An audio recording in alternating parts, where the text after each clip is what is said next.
ও জমি মাফিয়াদের সঙ্গে বসবে, দালালি করে জমি মাফিয়া চলে আসুক পুরো কথা বোঝে না।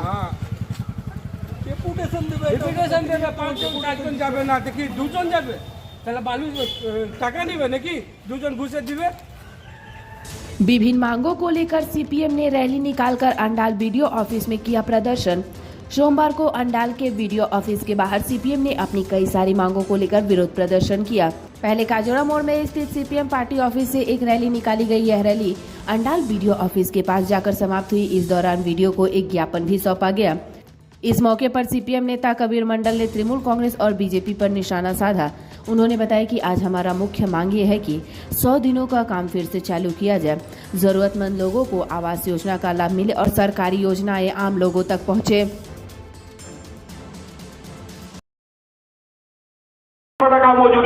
আজকে আমাদের সিআইটিউ কৃষক সভা খেতবচুর ইউনিয়নের ডাকে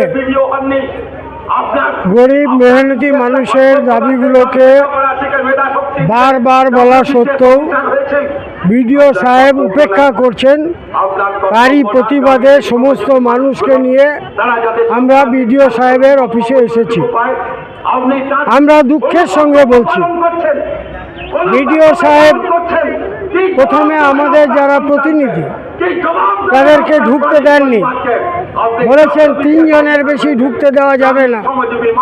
বিডিও সাহেব ভুলে যাচ্ছেন এই অফিসটা ওনার শ্বশুর বাড়ি না, এই অফিসটা ওনার টাকায় তৈরি বাড়ি না, এই অফিসটা কয়লা চুরির পয়সার তৈরি বাড়ি না, এই অফিসটা বালি চুরির পয়সার তৈরি বাড়ি না, এই অফিসটা জমি সিন্ডিকেটের দালালদের পয়সায় তৈরি হয়নি।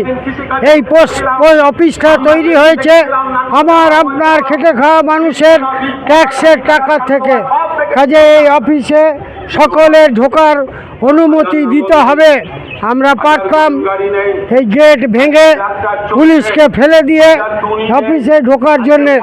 আমরা কমিউনিস্ট পার্টি করি, শৃঙ্খলাবদ্ধ পার্টি, আমাদের সংযত থাকতে হয়। তাই আমরা বিডিও সাহেবকে আপনাদের মাধ্যমে সতর্ক করতে চাই, ভবিষ্যতে এই ধরনের আচরণ আপনারা করবেন না। আর যে দাবিগুলো নিয়ে আমরা এসেছি সেই দাবিগুলোকে আপনারা পূরণ করার চেষ্টা করুন। আমাদের মেন দাবি 100 দিনের কাজ চালু করতে হবে। যারা 100 দিনের কাজ করেছেন পয়সা পাননি তাদের পয়সা দিতে হবে। আবাস যোজনায় বহু মানুষ উপেক্ষিত, তাদের বাড়ি তৈরি করতে হবে।